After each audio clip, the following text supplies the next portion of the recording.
Please welcome John Rich, past District International Director, who has built over 50 clubs in the district, mentored several other districts on how to build and maintain clubs. He has personally sponsored 12 clubs, mentored 6 clubs, and was a successful club coach twice. In addition, the district was President's Distinguished and number 2 in the world when John was the Lieutenant Governor of Marketing, now known as the Club Growth Director. John chartered almost 40 clubs, and again, when he was District Director, then District Governor, John also helped Toastmasters International develop training for club sponsors and club mentors. Please join District 123 to learn how to build and support and maintain new clubs. A John Keenan Award recipient and a professional speaker, please welcome our facilitator for today, Distinguished Toastmaster, John Rich. Welcome. Yes, ladies and gentlemen. So welcome to Club Sponsor, Mentor, and Coach Training. Today, what we're going to do is we're going to spend about 20 minutes each, although I will spend a little longer on the club sponsor and a little less on the club mentor, but about 20 minutes each for my section. And then I believe that Leslie will be doing some breakout rooms afterwards to carry on the discussions while my son and I head off for wonderful Nova Scotia. So I'm going to be jumping back and forth a little bit, but what I'm going to try and do is go through the slides and skip the ones that I'm going to specifically talk about later, if that makes sense, because I do have some other materials that I can pull up, and also I provided them to Michelle, and she can turn around and send them out, share them. Leslie, specifically to you, there's some information on club building, on marketing ambassadors, on different things there, and some of we'll cover today, but some of we won't. And there's also it was something I designed that was supposed to be a living document many years ago for what would be now the district director, the club growth director, and what's the education one called now? Program quality director. So anyway, so we'll do that. So we're starting off with sponsored new clubs. The one thing that I'm going to say is that you need to forget about how your club does things, because every club has little idiosyncrasies, and those are not necessarily the Toastmaster path. They are your club's path. I've been to clubs where they have the royal and loyal toast, where they actually toast to the Queen and country. Way to go, but that's not really what we're trying to do here. So I'll focus on how to conduct an effective Toastmaster meeting, and if it doesn't meet your club's standards, that's because your club probably is doing different things other than what an original club was set up for. So we'll cover that. All right, so what we're going to talk about today, a little bit on enhancing your skills, project management abilities, marketing expertise. We're going to focus on that a little bit more. We're going to talk about the sponsor's duties, how to establish a corporate club and launch a community club, and of course what the main differences are on those. How to excite people. I've been to clubs, especially when we get into the club coach program, where there's actually a club killer within the club, and the key is to bring new enthusiasm and excitement, because nothing expands quicker than enthusiasm. If one person comes in, they're all excited, people are going, I'm excited too, but what are we excited about? So try to get that going as well. And obviously, or the party and all that stuff. So organizing new club sponsors, that's what they're supposed to do: set up regular club meetings, complete paperwork, plan and charter presentation. those are the things that the sponsor does, which is different than the mentor, because the mentor basically takes over from the moment that that club is chartered, leading it through the next year. I know that there's a minimum, I think it's 6 months. All right, so different types of clubs. You have corporate clubs, community clubs, advanced clubs, specialty clubs. Specialty clubs, there's some, for example, there's University of Toronto has the engineering department has a specific club, and you have to be an engineer. There's other ones that could be a debate club. We had a Toronto debate club. I know it's not in this district anymore. I believe Iona was part of that. So those are some other types of the clubs that you can have.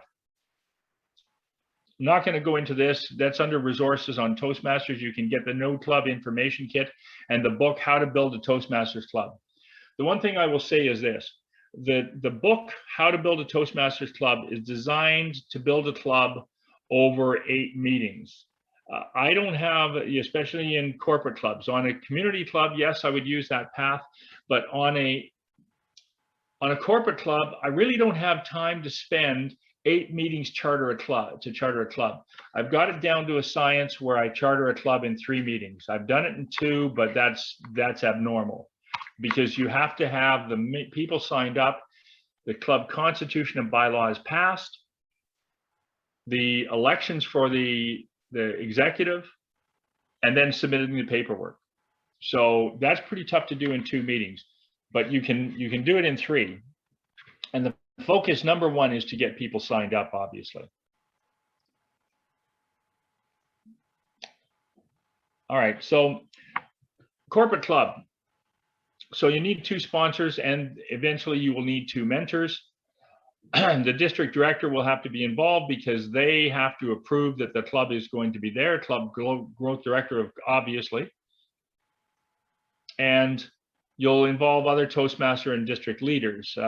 Somebody like myself, as an example, where people call me up. I believe when Randy Jacobs was the, what we called, now we call it a club growth director, she had me on speed dial. And whenever she knew I was in Toronto, because I was a professional speaker at the time and traveling all over North America, she called me, and I would go out and visit these businesses.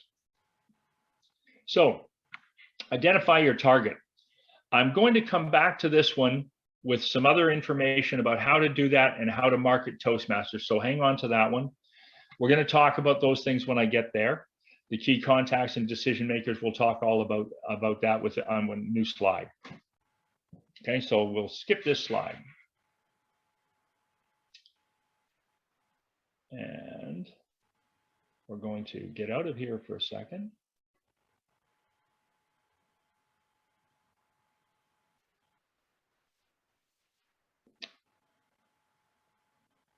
Oh, don't do that to me.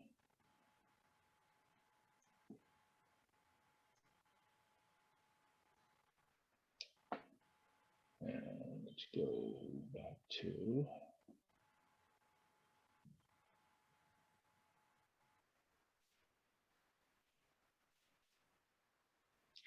lengthy document here, but I'm going to talk on a couple of things here, because in order to start a club, you need a place to start. Now, one thing that Leslie will get from Toastmasters International is leads. These are people who have contacted Toastmasters International, usually through the website, and said, hey, I want to start a club. I'm interested in getting more information. 2 keys here, Leslie. Number 1 is contact them immediately and let them know who the contact will be to connect with them. This is where I used marketing ambassadors a lot. But here's a key. At every single district event, whether it's a division contest, a division training, district training, conferences, etc., I had a form, and unfortunately it's not on this computer anymore, but I could recreate it. Michelle, I don't know if you can do that for me. I'd just send you the information. But basically, I put one of these forms on every single seat. And something I learned from another professional speaker was how to get people to fill in the form, because a lot of people will see it and they just say, hey, if you know of a company, please fill that in, and they won't. So what I do is I take the form and I hold it up in my hand and I say, you have a form on your chair. Please pick up this form. And then I would take out a pen and I would hold the pen up and say, now grab your pen. I want you to write this information down. First of all, put your name at the top and your phone number and your email address, and then pause. We're good for that in Toastmasters. Then I then say, if you work for a company that has 300 or more employees in one location that does not have a Toastmaster club, please write the name of that company in there. Now, you know that they are the ones that are the contacts for that. But let's say that they don't. Like me, I don't work for a company that size. We have 4 locations, maybe 10, 12 people per branch. Okay, so that's not going to work. So the next question is, do you know of somebody who works at a club or works at a company that does not have a Toastmaster club that would qualify? Write that down and that person's name and contact information. If you're looking for community clubs, if there's a McDonald's in town and there isn't a Toastmasters club there, there should be, because before McDonald's opens a restaurant, they ensure that there's enough population there to support that restaurant. You have never heard of a McDonald's closing down unless it's to close and open up in another location down the road. It doesn't happen because they do the demographics. You don't need to. It's already done for you. So for example, I work in Campbellford. There's a McDonald's that just opened in Campbellford. Guess what Campbellford doesn't have? A Toastmasters club. So start looking for places like that. Referrals are the greatest leads that you can get. Anything that is written down on one of those forms is a warm lead, not a cold lead. But the other thing that I do is a little bit of research. So there's lots of business directories. They're online now. You can go to business directories. You can approach the Chamber of Commerce, boards of trade, those locations, because they have membership. If they have regular meetings, you can ask to be put on their agenda so that you go to the meeting and make a presentation on Toastmasters and why it would be good for them. Focus on the features and benefits. This is where sales comes into play. Features on the, focus on the features and benefits and value to that organization. For example, your people will be more confident about speaking in public. They will be able to perform their jobs better. Their language and what's the word I'm looking for? Grammar will improve as well, and they will be better ambassadors for your organization. This in turn creates individuals that have more confidence. People that have more confidence are more likely to feel good about themselves and the job that they do and do a better job for you. Ultimately, it's a win-win. They improve and you get better employees. So Mike, John, if I can ask you to repeat that one. I was trying to make some notes and then I kind of ran over myself, but I think that's really important. If you can emphasize that again. Yes, so you want the features, benefits, and value. So focus on what's in it for the corporation. Having your employees become members of Toastmasters will improve their communication skills, their leadership skills, their ability to present in public. It will give them more self-confidence, which will in turn make them better at their jobs and more effective, which will make your company stand out from the rest. Something like that. I mean, I change it up a little bit depending on the company I'm speaking to, but ultimately the feature, the benefit, and finally the value.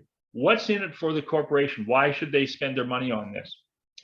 And I'm a big believer in having companies that do spend money on it. But having said that, there's something of value when a person puts some of their own skin in the game, whether it's a small amount. For example, if the fees or the dues are, for argument's sake, let's say they're $60. I can't remember what the exchange rate is right at the moment, but let's assume they're $60 at the moment. And the company says, well, we'll pay half or we'll pay 2/3. And the individual has to pay because we want them to believe in their growth as well, not just us. Ultimately, either way works. So focus on those areas, chambers of commerce, running youth leadership programs, because who else attends youth leadership programs, especially for the graduation? Parents.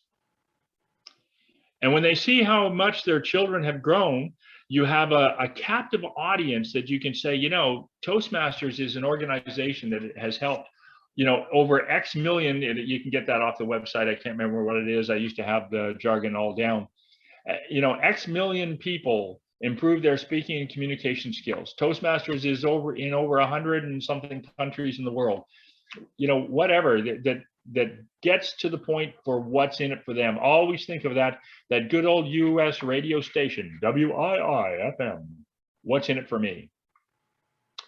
Schools, colleges and universities. The difficulty with these is, I will tell you, they do not always last, but because you need an internal driver. If you can get a faculty member that's involved in it, even if they are the coordinator, you have a much better chance of success.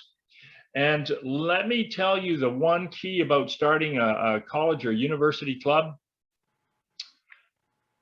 pizza. I have never met a college or university student that will turn down a free meal. Doesn't happen. So focus on that. Do your kickoff meeting, have the pizza, have the refreshments. Collect dues annually for schools, and always from October 1st to September 30th. Why would I say that? Why not go 6 months? It's a school year, and they nobody's there in the summer. Yeah, exactly. They leave in April. So why would they pay their April dues if they know they're not going to be back till September? So have annual dues. Otherwise, you're going to go through this every year. You're going to go like this.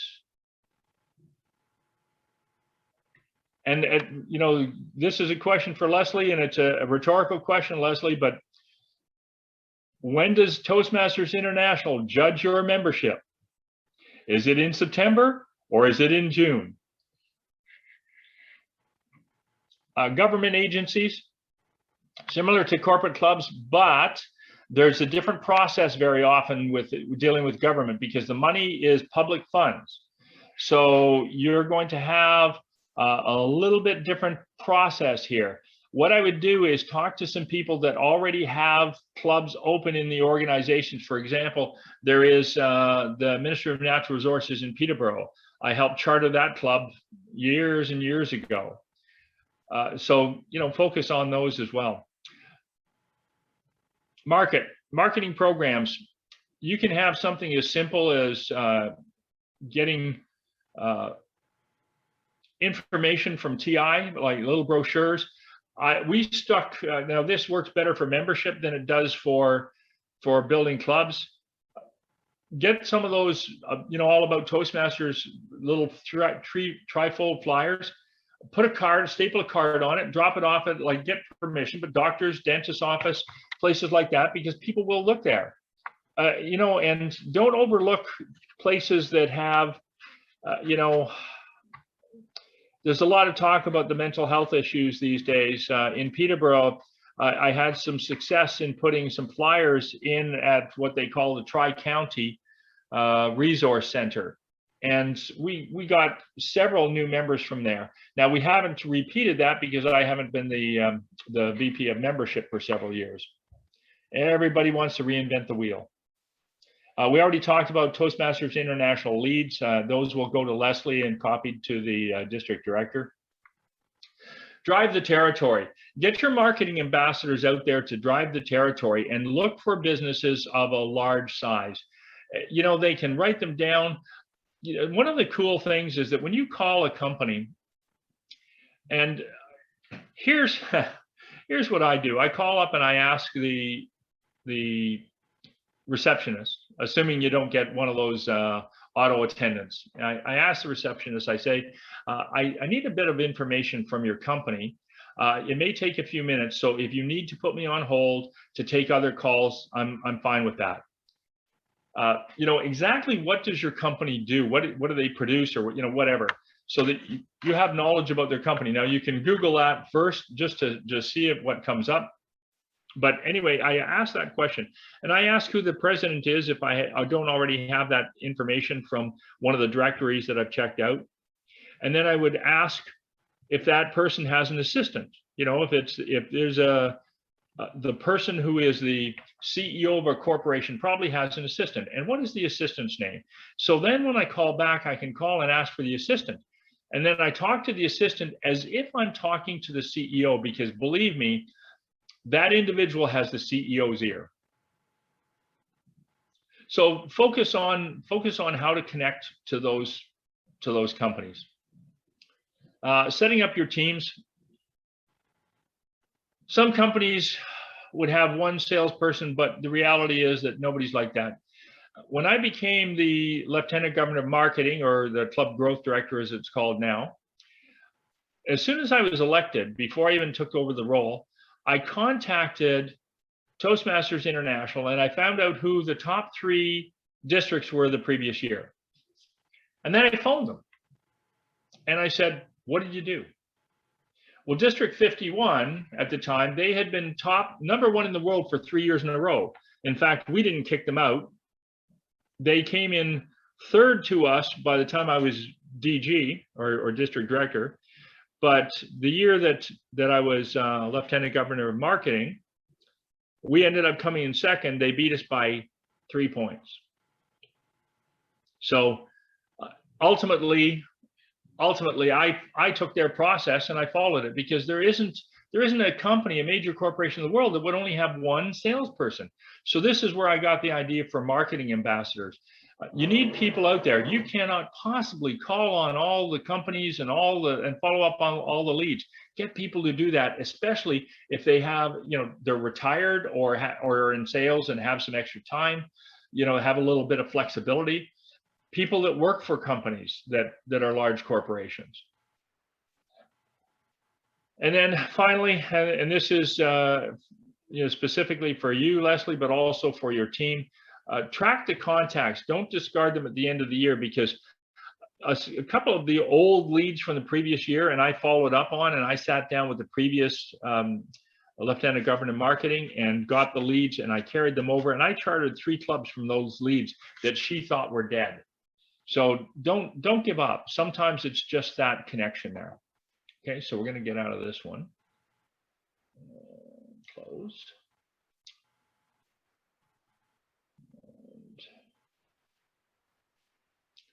And I'm going to go back to, very briefly,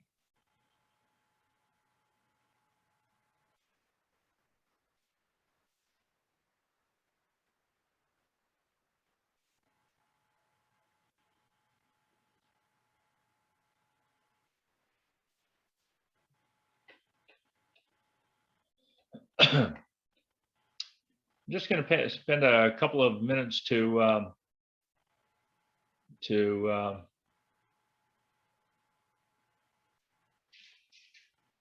I've talked about most of those things. So, demonstration meeting. I don't like that term. I call them kickoff meetings, because I don't like to demonstrate anything. We're starting a club. We have to have a positive mindset. So these are people that you will need that have some Toastmaster experience. As long as I'm in the district, if you ever want me to help with a club, I will only do it if I am the Toastmaster. And there's a reason for that. As I said, I have it down to a science, and people can learn from that process and then continue that process. And here's the reason. Michelle and I were involved in a club on Canadian Forces Base Borden. We're both ex-military, so we had an inside track there. And we had an individual who needed the sponsor credit. So she was kind of heading this up. And in our first meeting, we had 6 team members, and we had 14 guests, 14 brand new people. And there were 3 of us that were going to join. So that would have put us at 17, meaning we only needed 3 more people to charter. After allowing the individual to speak, the following meeting, I only had 7 people out. And 3 of them were the other people that I mentioned. And when I called them up to find out why they didn't come back, and they said, well, if that's what Toastmasters is about, I'm already that good, or I'm better than that, or I don't need that, whatever it was, but they all had the same thing. And it all came back to that individual, and I should never have let her speak. You know, she kind of hijacked the meeting, and she was a terrible speaker. So as Toastmaster, I can control that. The other aspect about that is the Toastmaster, you need to make sure, remember we talked about the meeting, it has to be a very basic meeting. You have the basic roles, the Toastmaster, the timer, the awe counter, the grammarian, the general evaluator. A speaker, a good speaker, but not a great speaker. You don't have somebody like me come in as a speaker. You have somebody that is a really good speaker and is still trying to improve, because you want the evaluator to be able to find points for growth that other people will see, not for somebody to sit there going, wow, I've got nothing to say. You know, you want that evaluator to be able to bring out some things. And of course, the table topics master. Now you see in there, you can combine the awe counter with the grammarian, and most people do. What you don't see in there is a joke master. You don't see somebody doing a toast to the theme. The Toastmaster does the toast. You don't see somebody doing other extraneous things. There's no Spark Plugs awards. There's no, you know, other special awards. There is no speaker award. There is no evaluator award. There is no, but you can do table topics award, or you can just explain that we do awards for table topics. I'm not a big, first of all, we only have 1 speaker at a corporate club. Even at a community club, though, I would get away from that best speaker, best evaluator, because what you're doing is, you know, if I stand up and speak and you've got a brand new speaker, first of all, they're going to be intimidated. So that's the other thing on these clubs. Always put the best speakers at the end so that they don't intimidate the person before them. Any questions on those? You can see that in the chat. I'm almost done here anyway, and then we got to move on to mentorship. John, is there any specific reason, or would you care to elaborate why you removed the joke master? I think I know why, but if you can mention. Yeah, you know, if you look in the back of one of the old competent communicator manuals, they have a corporate. Yeah, see, this is the problem, right? Nobody ever reads that because it's past where their speech topics are, but it tells you what all of the roles are for the executive. It tells you how to run a corporate, or not a corporate club, sorry, a Toastmaster meeting. And there's no joke master there. That's something that is brought in. I incorporate that in community clubs, absolutely. But a corporate club, you have 1 hour. Actually, you probably have 50 minutes to have a meeting, because they need 5 minutes to get there, 5 minutes to get back to their chair. The most important thing is to have the maximum number of people participate. And in a 50-minute meeting, I can get 20 people to participate.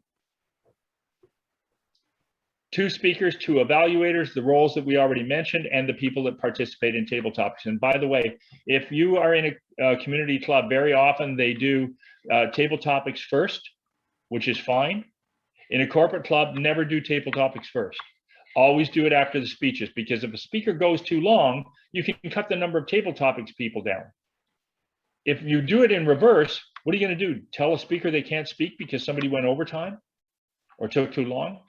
So reverse those, okay? Select a team, select Toastmaster for various roles, and invite high-level representatives. Corporate club, you want to invite the CEO, the head of training if they have one, the HR director. You want to have people there that are going to promote this within the company, or that you're going to get buy-in so they can do it. I remember chartering a club at IBM. This was the first club I ever chartered, and it took me 3 months to charter the club. 3 months. Now I have it down to 3 meetings. I didn't realize that we were only allowed to send 1 email blast out. That was it. So you better have your message there. Always, by the way, this guest sign-in book, no. Have printed copies of the membership application on the chair. Again, at the end of the meeting, do your last little pitch for it, and then hold up your membership form. Please pick up your membership form. Please take out a pen. Have extra pens there. Anybody not have a pen? We have one. And get them to fill it out right then and hand it in. Don't let them bring it back the next meeting. Hand it in. All right. So let's get past that. Okay, so after the demonstration, we're going to introduce sponsors and mentors, and the mentors, of course, are going to stay with the club and question and answers. Okay. Now, by the way, that last one there, where it said,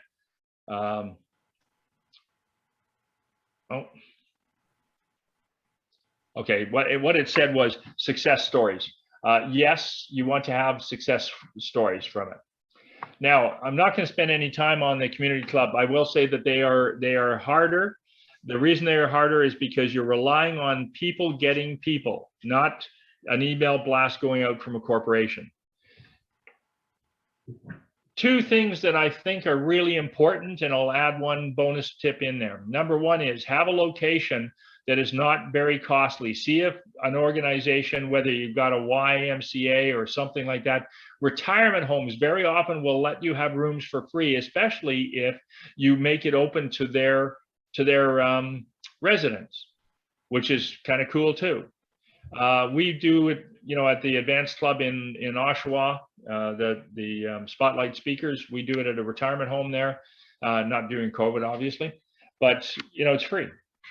The second thing is find places, if it's got a local newspaper, put articles in there, build yourself up as an expert on communication and leadership so that you can have a little weekly article. They're always looking for stuff.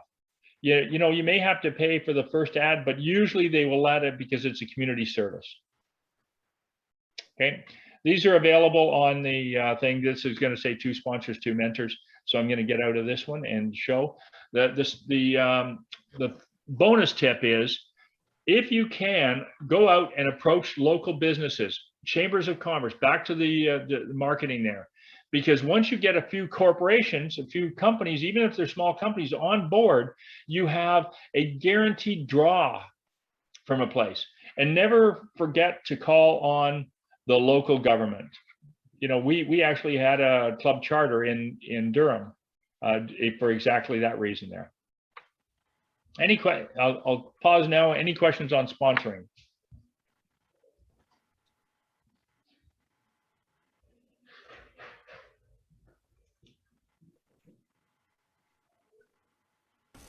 I have a question.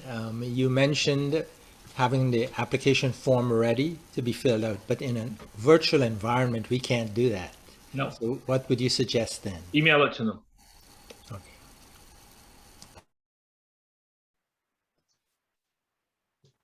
I still follow the process.